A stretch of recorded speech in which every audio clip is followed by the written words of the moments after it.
नमस्कार, करेन्ट न्यूजमा स्वागत छ। म कृष्ण तिमल सिन्हा। वर्तमान केपी शर्मा ओली नेतृत्वको सरकार गठन भएको 16 महिना पुगेको छ।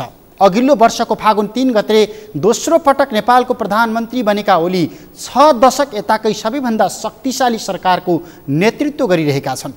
तर पनि ओली नेतृत्वको सरकार आफ्नै घोषणा, आफ्नै प्रतिबद्धता अनि आफ्नै कार्यशैलीका कारण सफलभन्दा बढी असफल बनिराखेको छ। सरकार बाहिर रहेका दलका नेता अनि आलोचकले मात्र होइन, सरकार भित्रै रहेका दलका नेताहरू, नेकपाका कार्यकर्ताहरू समेत 2051 सालको 9 महिने नेकपा एमालेको तत्कालीन अल्पमतको सरकारसँग तुलना गर्दै अहिलेको यो सरकारलाई अलोकप्रिय मात्र भनिराखेका छैनन्, असफल भन्न थालेका छन्। जुन असफलतामा प्रधानमन्त्रीको इच्छाशक्ति अनि प्रतिबद्धता भन्दा बढी सरकारमा रहेका मन्त्रीहरूको इच्छाशक्ति अनि कार्यशैली बढी जिम्मेवार ठानिएको छ। सरकारको नेतृत्व सम्हाले लगत्तैबाट मन्त्रीहरूको कार्ययोजना, कार्यशैली अनि उपलब्धिको लेखाजोखा गरिरहेका प्रधानमन्त्री केपी शर्मा ओलीले समीक्षा अवधिको कामको समेत मूल्याङ्कन गरेर अब केही महत्त्वपूर्ण मन्त्रालयको जिम्मेवारी हेरफेर गर्ने तयारी थालेका छन्। आज हामी वर्तमान शक्तिशाली सरकारको आलोचना अनि असफलताको कारणसँगै मन्त्रीहरूको जिम्मेवारी हेरफेरको प्रसङ्ग जोड्दैछौँ।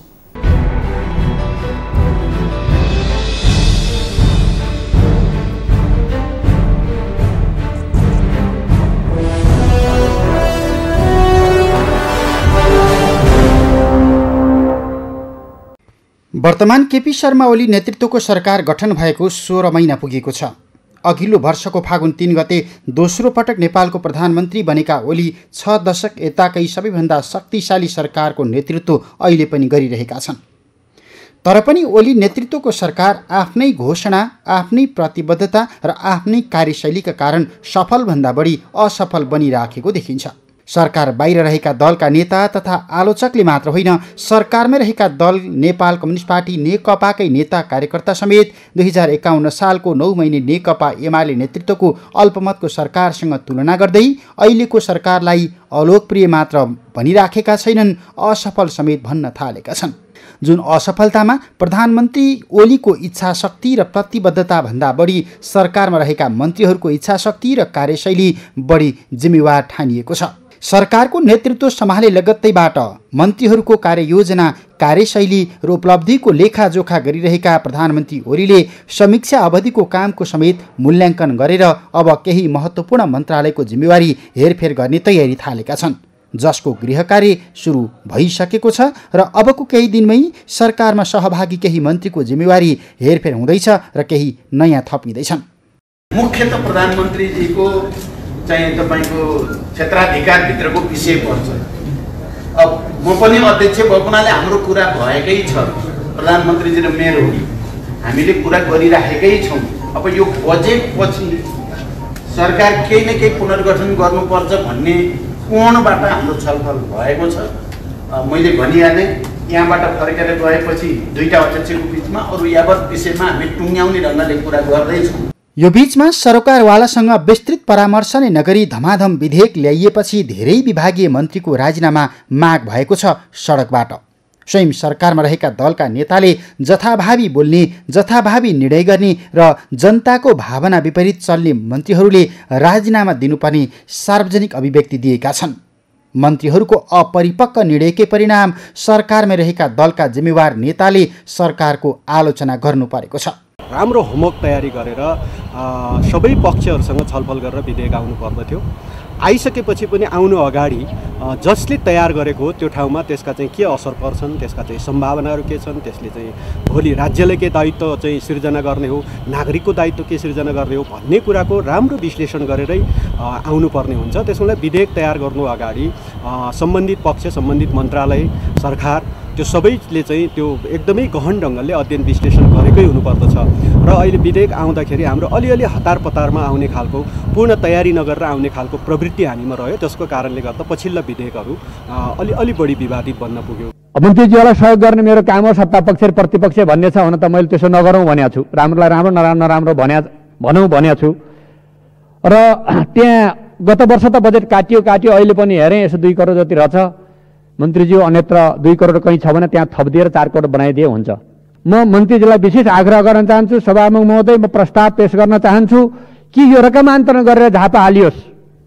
यसलाई त्यही म सम्माननीय प्रधानमन्त्रीलाई सहयोग गर्न चाहन्छु। अहिले 2/3 नेतृत्वको सरकार अलोकतान्त्रिक बाटोमा जान खोजेको भन्दै विभिन्न वर्ग, क्षेत्र, समुदाय आन्दोलित छ। मानवाधिकार कर्मी, सञ्चारकर्मी र गुठियारदेखि बेरोजगार युवासम्म सरकारका विरुद्धमा सडकमा छन्। झन्डै आधा दर्जन विधेयकमा रहेका प्रावधानलाई लिएर सरकारवालाले असन्तुष्टि जनाइराखेका छन्। सरकारको नियत तथा लोकतान्त्रिक छविमाथि नै शङ्का उब्जिराखेको छ। सरकार अभिव्यक्ति स्वतन्त्रता र मानवाधिकार विपरीत जान खोजेको भन्दै प्रेस तथा अभिव्यक्ति स्वतन्त्रताका पक्षधरहरू आन्दोलनमा उत्रिएका छन्।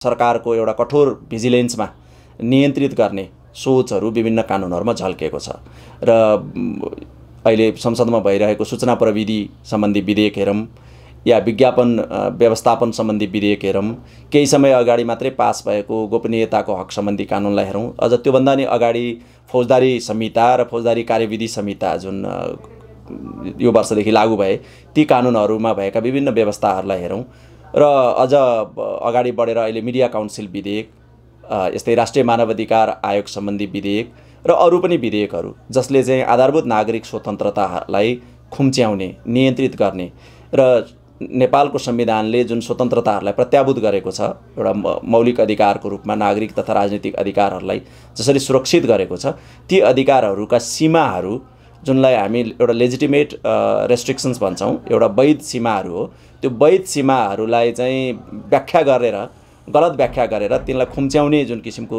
रणनीति अहिले कानुन निर्माण तहतमा देखिएको छ।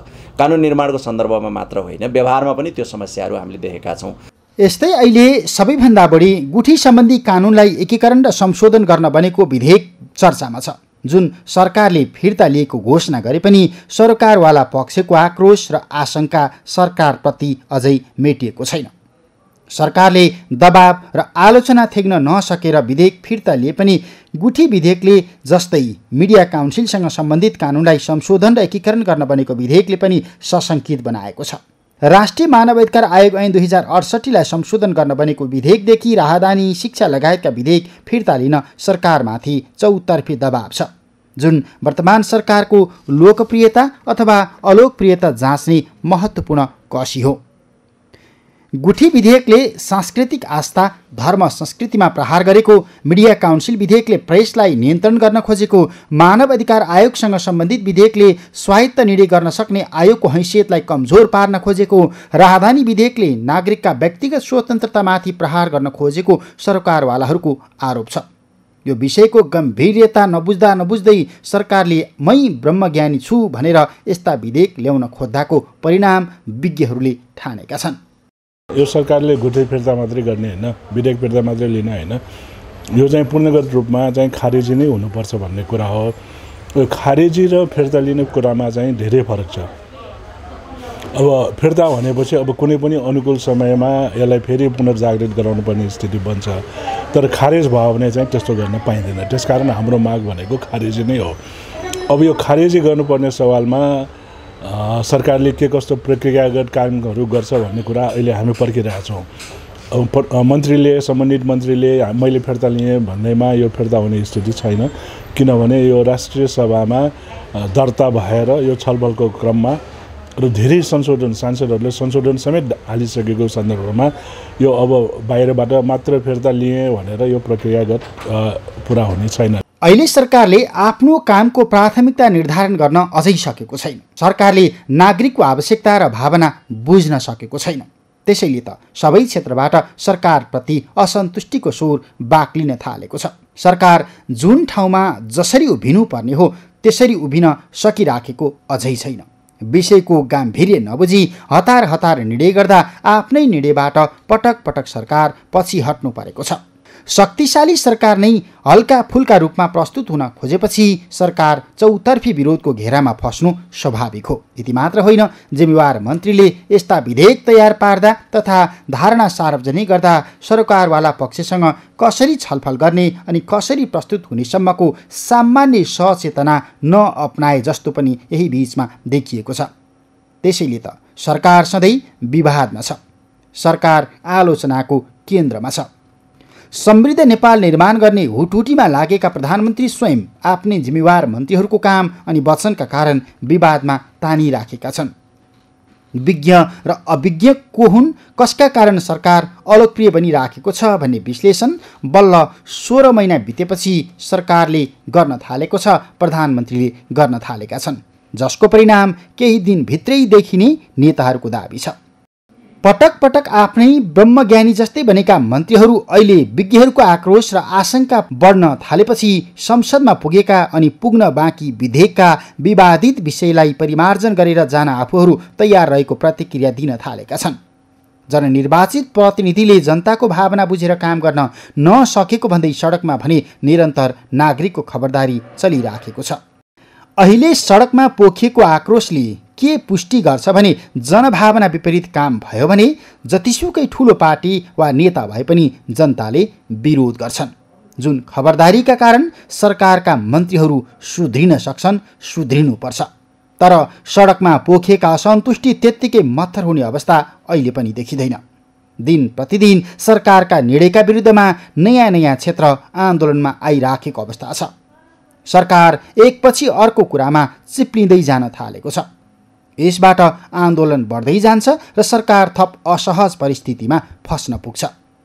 सरकारमा रहेका शक्तिहरू विभाजित बन्न थाल्छन्। त्यसैले सरकारले गुठी सम्बन्धी कानुनलाई एकीकरण र संशोधन गर्न बनेको विधेयक सामान्य छलफलकै क्रममा रहँदा फिर्ता लिए जस्तै नेपाल मिडिया काउन्सिललाई संशोधन गर्न र एकीकरण गर्न बनेको विधेयक, राष्ट्रिय मानवाधिकार आयोग ऐन 2068लाई संशोधन गर्न बनेको विधेयक, व्यक्तिगत स्वतन्त्रतामाथि प्रहार हुने व्यवस्था सहितको राहदानी विधेयक, केन्द्रीकृत शासनको ढाँचाबाट ल्याइएका अरू यस्ता धेरै विधेयकप्रतिको तीव्र असन्तुष्टि तत्काल सरकारले सम्बोधन गर्नुपर्ने अवस्था छ।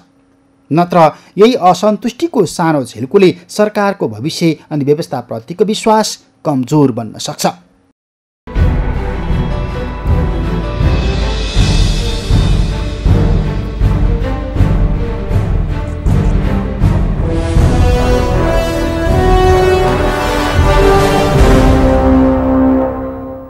सरकारले सरकारवालासँग परामर्श नै नगरी धमाधम विधेयक ल्याउन थालेपछि अहिले सर्वत्र विरोध भइराखेको छ। 2/3 नेतृत्वको यो सरकार अलोकतान्त्रिक बाटोमा जान खोजेको भन्दै विभिन्न वर्ग, क्षेत्र, समुदाय आन्दोलित छ। विभिन्न क्षेत्रका पेसाकर्मी अनि अधिकारकर्मी सडकमा उत्रिएका छन्। मानव अधिकार कर्मी, सञ्चारकर्मी, गुठियारदेखि बेरोजगार युवा समेत सरकारका विरुद्धमा सडकमै उत्रिन परेको छ। झन्डै आधा दर्जन विधेयकमा सरकारवालाले असन्तुष्टि जनाइराखेको अवस्था छ। सरकारभित्रै रहेको दलका नेताले सरकारको नियतमाथि शङ्का गरिरहेका छन्। सरकार अभिव्यक्ति स्वतन्त्रता अनि मानव अधिकारका विपरीत जान खोजेको भन्दै प्रेस तथा अभिव्यक्ति स्वतन्त्रताका पक्षधरहरू आन्दोलनमा छन्। गुठी सम्बन्धी कानुनलाई एकीकरण र संशोधन गर्न बनेको विधेयक सरकारले फिर्ता लिएको घोषणा गरे पनि सरकारवाला पक्षको आक्रोश अनि आशंका अहिले पनि उस्तै छ। यसरी पटक पटक सरकार किन विवादित विषयमा फसिराखेको छ अनि त्यस्ता विधेयकहरू ल्याइराखेको छ त? थप सामग्री एकैछिनको विश्रामपछि।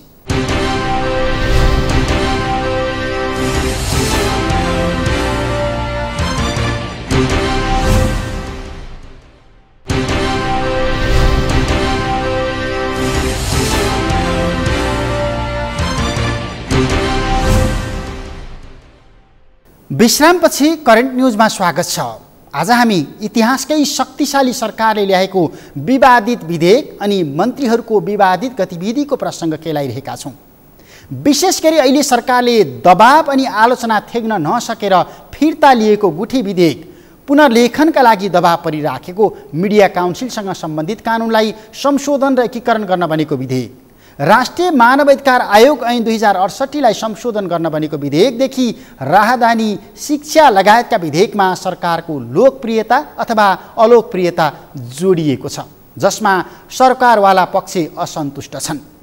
गुठी विधेयकले सांस्कृतिक आस्था, धर्म, संस्कृतिमा प्रहार गरेको, मिडिया काउन्सिल विधेयकले प्रेसलाई नियन्त्रण गर्न खोजेको, मानवाधिकार आयोगसँग सम्बन्धित विधेयकले स्वायत्त निर्णय गर्न सक्ने आयोगको हैसियत कमजोर पारेको, राहदानी विधेयकले नागरिकको व्यक्तिगत स्वतन्त्रतामाथि प्रहार गर्न खोजेको सरकारवालाहरूको आरोप छ। यो विषयको गाम्भीर्य नबुझी ब्रह्माज्ञानी मै हुँ भनेर सरकार प्रस्तुत हुन खोज्दाको परिणाम हो, विज्ञहरू यसै भनिरहेका छन्।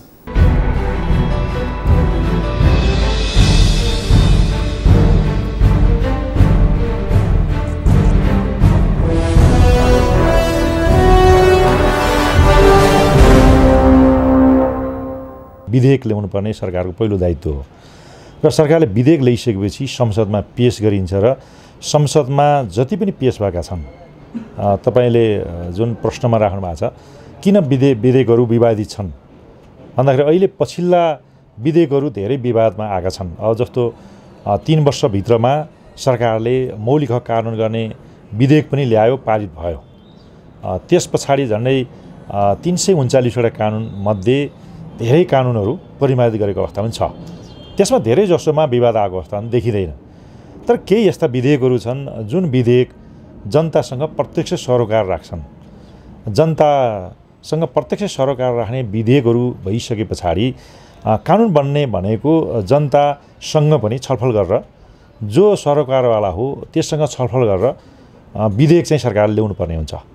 र पछिल्ला केही विधेयकहरू यस्ता विधेयक रहे जो सञ्चार अथवा मिडिया काउन्सिल विधेयक, जो विधेयकहरू प्रत्यक्ष सञ्चारसँग सम्बन्धित थिए, जहाँ चाहिँ पत्रकारहरूको पत्रिका प्रकाशनदेखि लिएर रेडियो टेलिभिजन प्रसारण गर्नेदेखि लिएर छापाखाना, प्रिन्टेड, अनलाइन सबै कुराहरू मिडिया काउन्सिल विधेयकले एउटा त्यसलाई व्यवस्थापन गर्ने, समन्वय गर्नेको लागि ल्याएको अवस्था हो।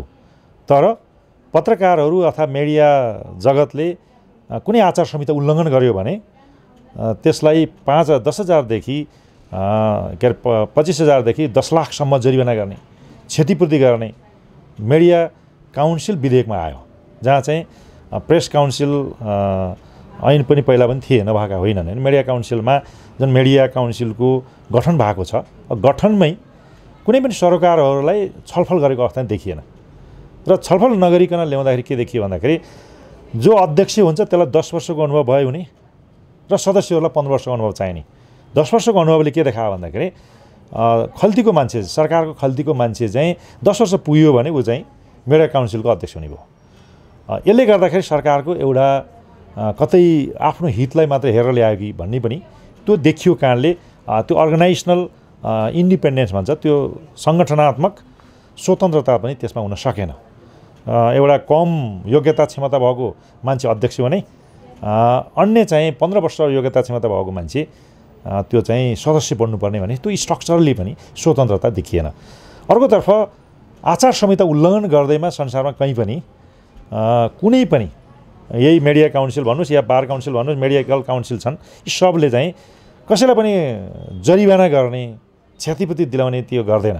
बरु पत्रकारिता गर्दाखेरि कहीँ पिता पत्रकारिता भयो भने या केही चाहिँ उसले कामभन्दा बाहिर गयो भने सबै कुराहरू असीमित अधिकार त छैन, त्यसलाई सीमित गर्न सकिन्छ। त्यो सीमित गर्दा गर्दै पनि त्यसलाई एउटा लाइसेन्स गर्न सकिन्छ, सचेत गराउन सकिन्छ। आइन्दा चाहिँ अब यस्तो नगर्नु भन्ने पनि त्यो सचेत गराउने कुराहरूभित्र पर्छ, त्यो गर्न सकिन्छ। तर एउटा लेखेर चाहिँ पूर्ण प्रेस स्वतन्त्र भएको मुलुकमा, पूर्ण प्रेस स्वतन्त्र भएको एउटा संविधानले प्रत्याभूत गरेको अवस्थामा सञ्चारलाई चाहिँ सञ्चार सम्बन्धी मौलिक हक पनि छ। त्यस्तो अवस्थामा त्यसलाई नै मुनासिब प्रतिबन्ध लगाउने गरी नै आचार संहिता उल्लङ्घन गर्यो भने तिमीलाई चाहिँ 25,000 जरिवानादेखि 10 लाखसम्म जरिवाना गर्छु भन्ने चाहिँ त्यो भन्दाखेरि मिडिया काउन्सिल आफैमा चाहिँ अर्धन्यायिक निकाय हो भने अर्धन्यायिक निकायलाई के चाहिँ अर्धन्यायिक निकाय बनाउने हो त भन्ने अर्धन्यायिक निकायको रूपमा ल्याइयो छ। मिडिया काउन्सिल कहिले पनि अर्धन्यायिक निकाय हुन सक्दैन।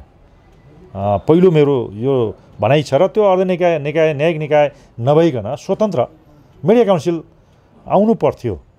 त्यस कारण त्यो स्टेक होल्डरसँग जो सरोकारवाला मिडियाका सम्पादकहरू होला या पत्रकार होला, सिनियर मोस्ट मान्छेहरू सबैसँग सल्लाह गरेर सरोकारवालासँग सल्लाह गरेको भए त्यो हदसम्मको त्रुटिपूर्ण कुराहरू आउँथेन होला। त्यसपछि त्यो विधेयकमाथि चाहिँ सबैले स्वागत गर्थे होला। त्यसै कारणले सरोकारवालाहरूसँग सल्लाह नगरिकन र जुन चाहिँ एउटा कर्मचारीबाट मात्रै लेखाइयो भन्ने पनि आएको छ, त्यो हो होइन, त्यो उहाँले जान्नुहुन्छ। तर सरकारवालासँग छलफल गरेर, जनतासँग पनि छलफल गरेर यस्ता चाहिँ एकदमै जटिल कुराहरू जो चाहिँ एकदम सेन्सिटिभ छ त्यस्ता कुराहरूलाई चाहिँ सरकारले आफूले पनि दफाबार छलफल गराएर जनतामा लगेर गरिदिएको भए यो सम्म विवाद हुन्थेन र जुन मिडिया काउन्सिल गठनमै पहिलो स्वतन्त्रता एउटा राजनीतिक स्वतन्त्रता पनि देखिएन र अर्गनाइजेसनल स्वतन्त्रता भन्छ त्यो पनि भएन, कार्यात्मक स्वतन्त्रता पनि देखिँदैन।